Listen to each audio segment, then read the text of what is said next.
the great detectives of old-time radio. From Boise, Idaho, this is your host, Adam Graham. If you have a comment, email it to me, box13@greatdetectives.net. Follow us on Twitter at Radio Detectives, and check us out on Instagram, instagram.com/greatdetectives. Today's program is brought to you in part by the financial support of our listeners. You can support the show on a one-time basis using the Zelle app to box13@greatdetectives.net. You can also become one of our ongoing Patreon supporters for as little as $2 per month. Just go to patreon.greatdetectives.net. Well, now it is time for this week's episode of The Man Called X. The original air date, May the 20th, 1952. And the title is Ancient Byzantine Bible.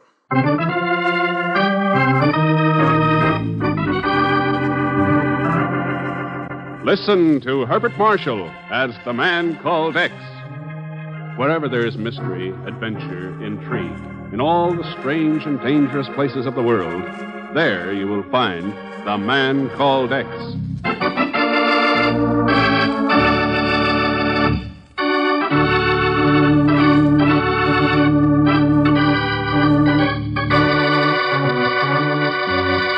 Cradle of Western civilization, mother city of world-famous men, modern and ancient symbol of the glory that is Greece. This is the city of Athens.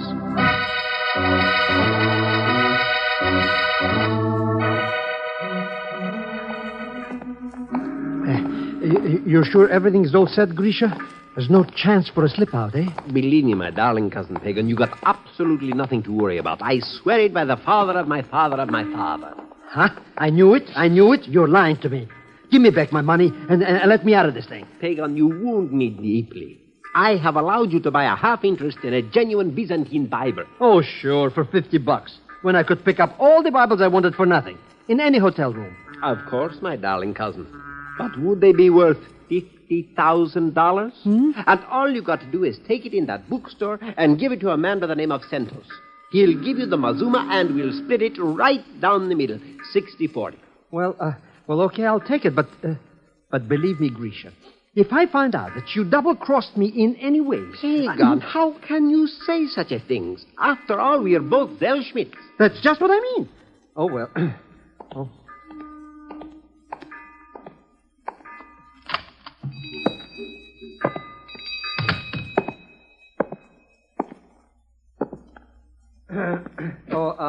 How do you do, I'm sure. I'm looking for a Mr. Santos.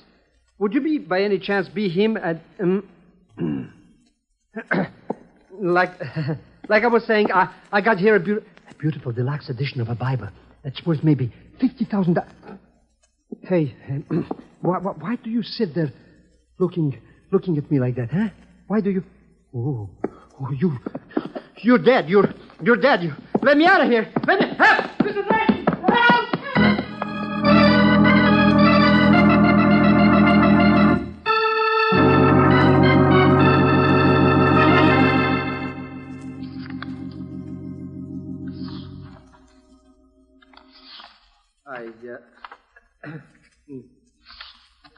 That's all I know, Mr. X. I walk in, this Santos joker is dead. And I'm left holding the bag. What happened to Grisha? But that double-crossing no good was gone. Haven't seen hide of him since. So, what do you think, Mr. X? Is that Bible worth $50,000 like Grisha said? No. I knew it. No, I'd say it was worth about $10 million. Oh, sure, that's what I thought. It's only worth a lousy $10 million. 10? Wait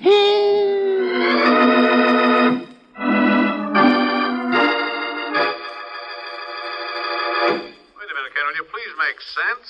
What's all this about a fake Bible being worth $10 million? Chief, does the name Aretas Tomaros mean anything to you? Tomaros? Well, sure. He was a wealthy Greek philanthropist some 10, 15 years ago. That's right. He was going to establish a foundation for underprivileged Greek children when the Axis moved in and took over Greece. Tomaros escaped to Turkey and died there, penniless. And the foundation was never established. Yeah, but what's it got to do with that Bible you have, Ken?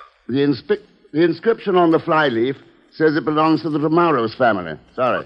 So what? Chief, the $10 million Tomaros put up for that youth foundation was never located. Just disappeared. And now there's been an offer of $50,000 on one murder over a Bible that should only be worth a few dollars. Ah. It'd be pretty nice, Chief, if that youth foundation could be started again. $10 million could do a lot of good for a lot of Greek children. Yeah. Well, let me know how you come out, Ken.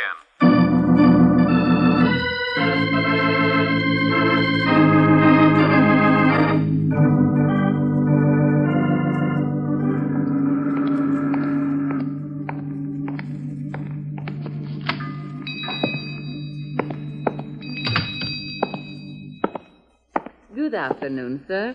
Is there something I could do for you? Yes, I'm looking for a buyer for a book. I thought someone here might be interested. Oh, I'm sorry. We are going out of business and are not interested in buying any additional stock. Not even a Byzantine Bible? You have such a Bible? Well, if I did, would it be worth anything? Far more money than a bookshop like this could ever possibly afford. Strange. I understood a man by the name of Santos was willing to pay $50,000 for such a Bible, if it was delivered to him here. Well?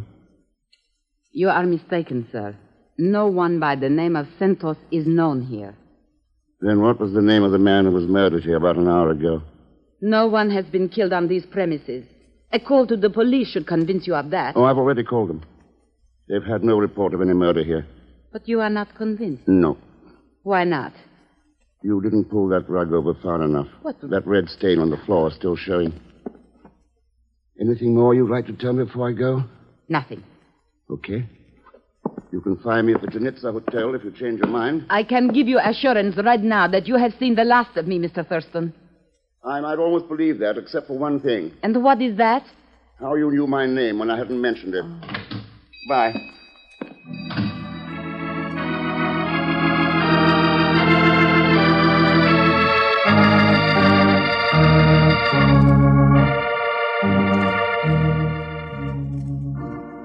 Believe me, Mr. X, I've talked to practically every crook in... every friend I got in Athens. Nobody knows nothing about any $10 million from any Tamaris Foundation for Kids. What about that dead man, Santos? Nothing. Nobody ever heard of such a character in the book business. I was afraid of that. I tell you, we're wasting time with fake Bibles and stuff, Mr. X.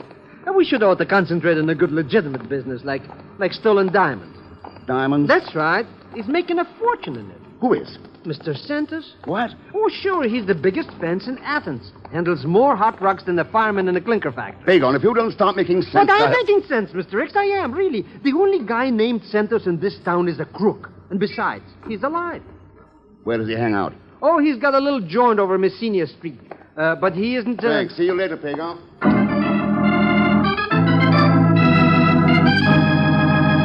So you wish to sell me a Byzantine Bible, Mr. Thurston? I understand you're in the market for one, Santos. It would be more exact to say that I was in the market for one. What made you change your mind? I'm very fond of money, Mr. Thurston, and $10 million American is a good deal of money. However, there is one thing I value more. My life. That $10 million you mentioned, that's the money that was going to support the Tomaros Foundation. It is. Then it's still in existence. And the Byzantine Bible I have holds the clue as to where it is. Your reasoning is most exact, sir. Yes. You know, Santos, you're being very cooperative. Yes, I quite agree. Why? Why risk my life being hoggish, Mr. Thurston? Even half of $10 million is a considerable sum of money. That's the cut you want for disclosing the secret of this Bible I have? It is, sir. Giving you $5 million would rob a lot of Greek children out of a new way of life, Santos. Perhaps. But it will also bring a new way of life to me, Mr. Thurston. Yes. Well? No deal. As you wish. I'm certain I can find someone else who will enter into such an agreement with me. That'll be pretty tough. One of you would have to get the Bible away from me first. Yes, that is quite correct, Mr. Thurston. One of us would.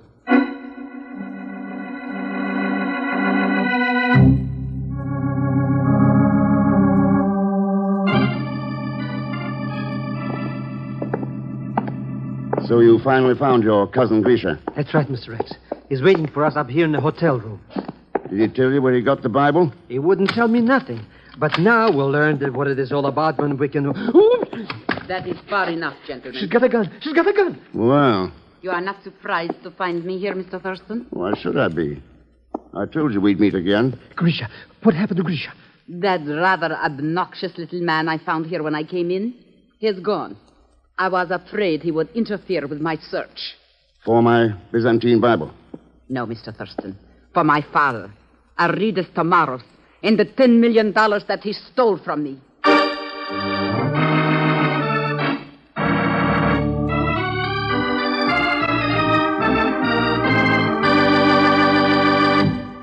We'll return to the man called X in just a moment. This is Herbert Marshall. All of us on the Man Called X wish to send our sincerest congratulations to radio station WFBC, Greenville, South Carolina. This great southern station today celebrates its 19th anniversary on the air. Best wishes to station WFBC and Mr. B.T. Whitmire, General Manager of the station.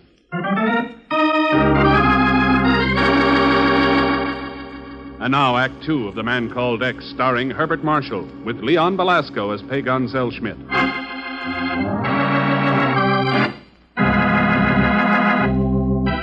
A fake copy of an ancient Byzantine Bible apparently holds the clue to $10 million, donated by the wealthy philanthropist Aridas Tomaros to establish a youth foundation for Greek orphans. And Ken Thurston is in Athens attempting to locate the missing funds in order to reestablish the foundation.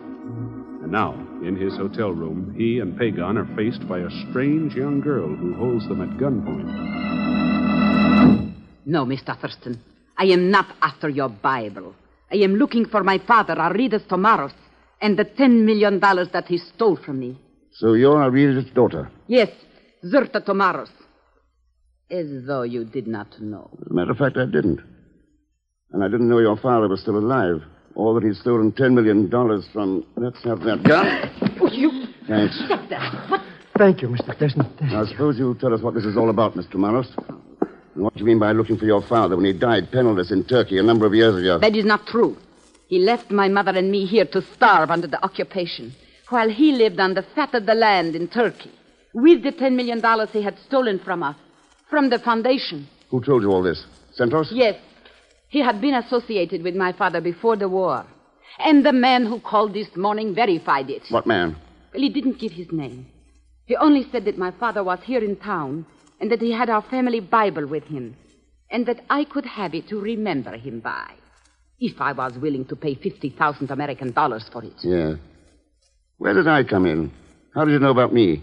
Well, when I refused his offer, that man told me I could reach him at this hotel, in your room, in the event I changed my mind. Ah, what a pack of lies, eh, Mr. Thurston? Let's take her down to the poker and lock her up for assault with a battery. No, Pegon. I have a hunch Zerta's story is true. But how can it be? You know this Aridas Tomaros is dead. Yeah, but somebody could be playing a pretty cruel trick on her in order to cash in on that Bible. Let's take a good look at it and find out for ourselves.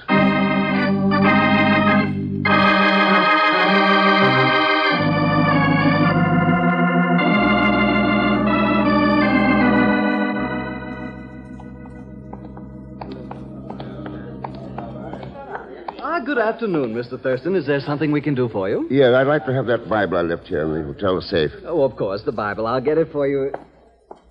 Did you say the Bible, Mr. Thurston? Yeah, that's right. But I've already returned it to you. Returned it. But of course, not half an hour ago. Well, you didn't give it to me. Not personally, no, but your friend brought your note. Here it is with your signature on it. You can see for yourself that it is your signature. It's a perfect forgery, all right. Forgery? You can't be serious. Did this friend of mine give you his name? Oh, yes, I believe he did. I can't remember exactly, but... yes, now I remember. What was it? Tomaros. Your friend's name was Aridas Tomaros.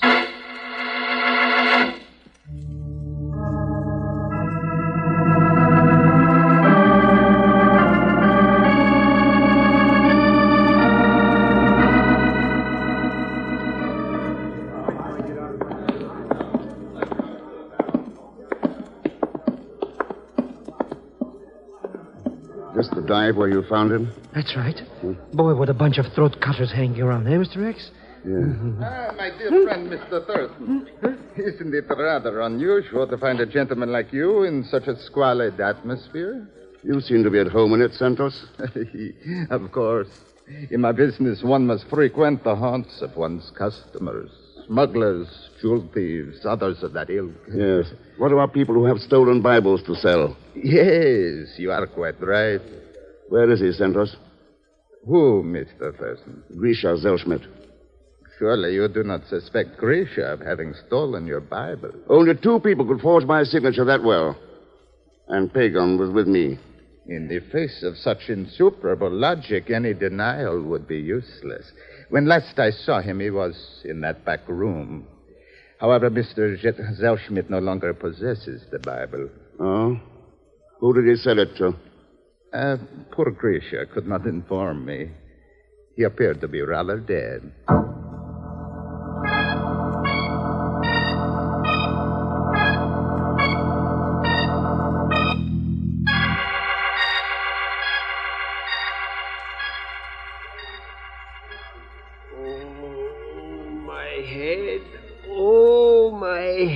Oh, come on, Grisha. You're all right. Now start talking about that Bible. And I want the whole story. Oh, sir, help me. Okay, I'll tell you everything I know. Everything. Where did you get it in the first place? Well, it was kind of given to me by some Turkish sailor. What? I swear it by the father of my... But it was. He owed me a couple bucks or two from a crap... from a business deal, you understand, and gave me the Bible in part payment. He'd picked it up in Turkey someplace and said it was worth a lot of money to somebody in Athens. Here. Look, here's the paper that came with it. The paper... Let me see that. What is it, Mr. X? Listen. In the event of my death, anyone returning this Bible to the below-mentioned people in Athens will be most suitably rewarded. And it's signed Avidas Toumaros. Mr. Thurston? Yes. And the people he named are Zerto Toumaros, Andreas Santos, and a Georgi Pandeli. Pandeli? Who is he? Oh, he's captain of some steamship or something, a very low-class type of cheapskater. So you came to Athens and got in touch with these people? That's right. Pandeli and the Zerto cookie wouldn't have nothing to do with me. But Santos was different. First crock out of the bag, he offered me $50,000 for that faked old Bible. Well, what happened then?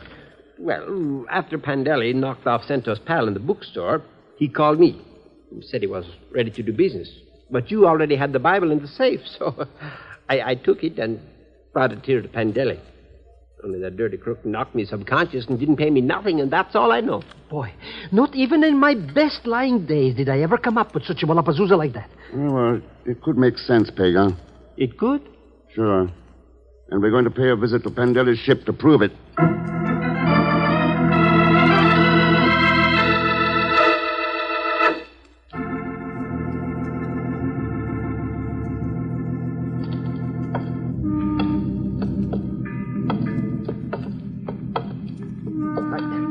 I don't like this, Mr. X. Sneaking on board of a cramped-up steamer in the middle of the night like this.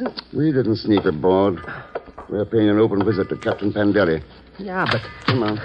How do you know he wants to see us? Maybe he don't like people asking questions about Bibles and stuff. Maybe... Oh, Mr. X. Yes. Pandeli. Can you hear me? Pandeli. Genesis 6:10. What? Genesis 6 through 10. The money. Genesis 6.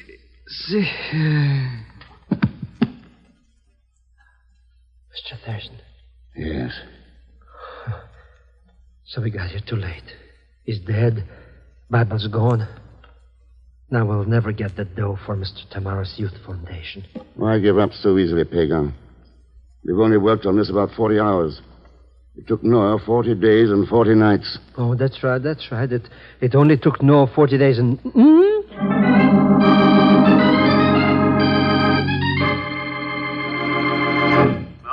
remember he didn't play any tricks, Ken. Tamaris did did make his fortune as a manufacturer of children's toys, and he specialized in putting out a Noah's Ark, complete with animals. Thanks, Chief. That's all I wanted to know. Now, wait a minute.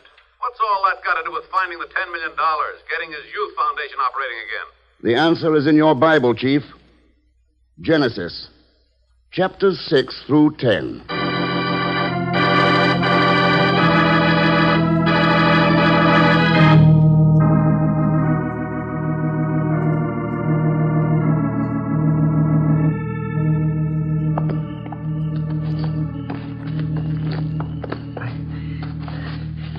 Mr. X, what are we doing walking around this old broken-down factory for anyways?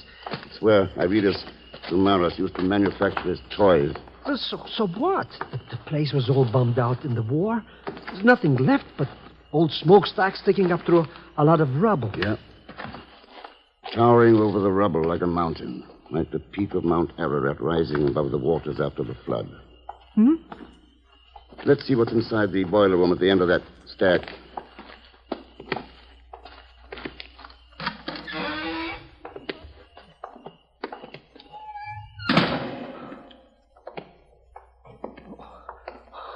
Mr. X, it's so dark in here. And dark. What are we looking for anyway? Mr. X, what was that? A loose brick. Fell from somewhere inside that chimney. But how could it do that? Somebody's climbing up there. Climbing? Yep. Have you found it yet, Centros? So, it is the resourceful Mr. Thurston again. That's right. So you finally figured out where Tomaros hid the funds of the foundation. It was not too difficult once I found Pandele. Yes. The clues were in Genesis, chapters 6 through 10. The story of Noah and the Ark. And Mount Ararat. That is right. But how did you figure it out? I noticed some words in Ionic instead of the old Attic dialect. And if Tomaros had the money with him in Turkey, he wouldn't have needed the Bible and its code. That meant he hadn't taken it out of this country. Then I suppose you know how I came into the picture.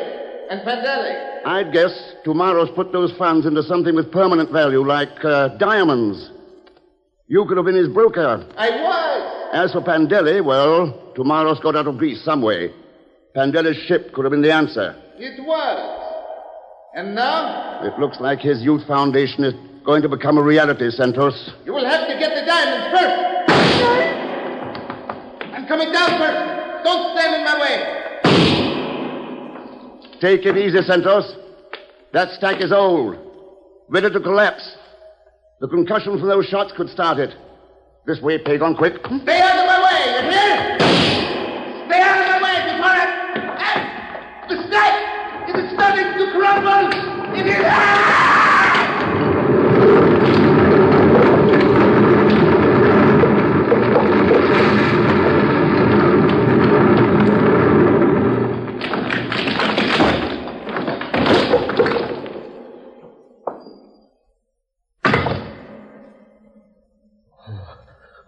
Oh, Mr. X.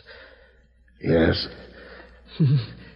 Buried under all that stuff. And the diamonds with him. Are they? Well, sure, they... Mr. X, look. Sticking out of all those bricks and stuff. Yeah. A man's hand. Holding on to a steel string box. Looks like there'll still be a new world for thousands of Greek children rising out of the ruins of the old.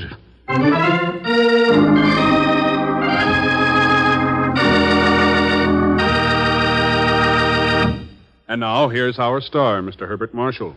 Thanks for being with us.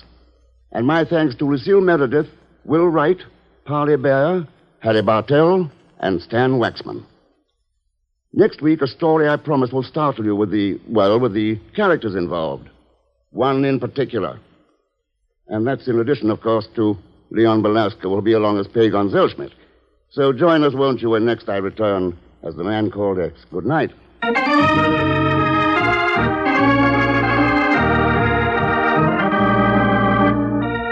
The Man Called X, starring Herbert Marshall, is a J. Richard Kennedy production with music by Milton Charles. This story is written by Sidney Marshall.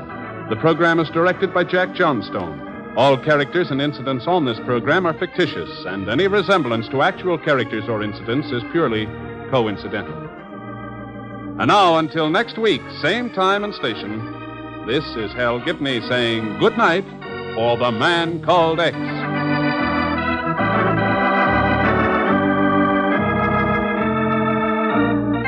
This is NBC, the national broadcasting company.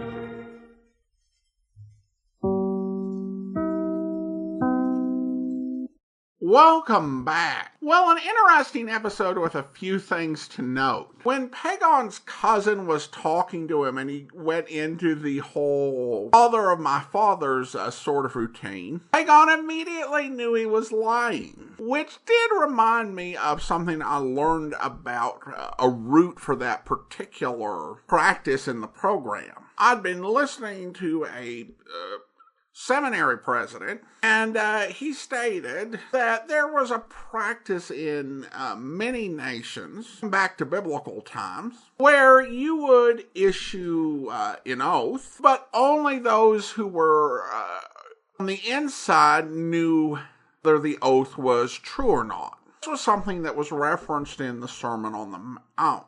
And in that case, the example that Christ used was of someone who was saying that practice was that if you swore by the temple, it didn't count. You didn't have to keep that promise. But if you swore by the gold in the temple, you had to fulfill the promise. And if you were from outside that society and were a stranger, you had no clue that this person taking an oath by the temple didn't actually mean it. That was the practice that was being condemned in the Sermon on the Mount. And when I heard that, I was thinking, okay, so that's what Pegon's doing. Of course, why Pegon's cousin would try to fool him with such an oath, and even more why Pegon keeps trying to fool Ken with that, it doesn't make a whole lot of logical sense, but I guess it became kind of one of those verbal catchphrases that was just so popular the writers just kept using it. I don't know if that was ever explained, particularly since we don't have access to most of the early episodes of The Man Called X. The daughter of the dead benefactor, I could definitely believe she had nothing to do with this just because she was,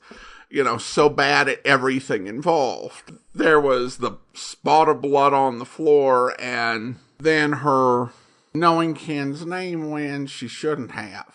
I think there were a couple of goofs at the end with the final clue and a line of dialogue by Ken. The clue of Genesis chapter 6 through 10, honestly, that would have set me off onto so many tangents. I would not have gotten there on time. My problem is I overthink things. And there's actually a lot in Genesis 6 through 10. And I think I would end up missing the obvious, particularly when you threw in chapter 10. Because chapter 10 was not actually part of the Noah and the Ark story. It was actually a genealogy. And that really would have set me on a tangent. I'd be like, if this was just about the Ark, he would have said 6 through 9. It has to mean something that he included chapter 10. It does not. But I would have thought there was. So, good thing Ken was looking into it and not me. And Ken's line about that, encouraging them to stick with it because they'd been at it for 40 hours. And Noah stuck with it for 40 days and 40 nights was also a bit off. Because 40 days and 40 nights was actually the length of the flood. A more apt comparison would have been it took him 100 years to build the ark. The thing is, if you are in the middle of the flood, that's going on 40 days and 40 nights, you can't just say, you know what, I'm done being in a flood. It's not an option whether to stick with it or not. But at any rate, we turn now to listener comments and feedback, and have an email from Blaine. Blaine writes in, I'm listening to episode 3767 and heard them identify radioactive material because it gives off faint light, visible through Thurston's fingers. This drives me up the wall, because Radioactive materials do not emit visible light. If it's radioactive, it emits one of three things. Helium nuclei. These are also known as alpha particles, since the three types of radioactivity were named for the first three letters of the Greek alphabet before we knew what they actually were. These are virtually harmless to people. They don't even have enough power to break the skin. These are not visible light. Electrons and positrons, also known as beta particles. The electrons are also virtually harmless. Positrons are antimatter electrons, so they pose a slightly greater risk, because they can annihilate another electron and produce gamma rays. Gamma rays, the third and final type of radiation, and the one to be concerned about. These are high-energy photons. Yes, they are the same type of particles as visible light, but they have about 30,000 times more energy. These are the ones that are a threat, because they have enough energy to ionize long protein chains, which means they can damage DNA. None of these are visible to the naked eye. I can forgive the fact that Geiger counters don't sound right, but that's a matter of using harmless special effects in place of the real thing. When using the real thing, might mean bringing radioactive materials into the studio, so they substituted with something they were confident was harmless. Sure, they could have brought a source of alpha particles and a Geiger counter, but that would have been more expensive than the castanets I think they used, which were probably already around. And very few of us in the listening audience can tell the difference. Well, thanks so much for the comment, Blaine, and that is a fair point. Now, portraying radiation as glowing and make it more dramatic. And I guess it's okay if everybody understood that, as you said, it doesn't glow. Sadly, a lot of us just don't, which can lead to safety issues if you're like, I don't see anything glowing, no radiation. The point regarding sound effects is certainly a fair one. And it's important to keep in mind that much of the sound effects, I would say the vast majority of it, are very much Foley effects. That's what they had during the golden age of radio. And like a pre-recorded Geiger counter, I don't think it would have sounded as good as the castanets. And I think a lot of recorded sounds, even to this day, are not terribly realistic or natural. Of course, we do have some better sound effects libraries. One thing I'll always say for the audio dramas from Big Finish, British company produces Doctor Who audio dramas, is that they have wonderful soundscapes. They're very cinematic. And they will use sound effects libraries, but oftentimes because they're doing science fiction, they, for many of their productions, they will take, a couple of ordinary sounds and adjust it to make it sound like some weird science fiction sound, like a teleporter or what have you, or, ray gun. But still, I always listen to all the behind-the-scenes extras about how they make them. And occasionally you'll have the sound artist talk about how he created a sound by mixing two things that were from around the house. So that sort of approach is definitely a bit of an art form, but doesn't always sound true to life. Thanks so much for the comment, Blaine. So, from the Bible to radiation and sound effects, I think we've covered a lot of ground today.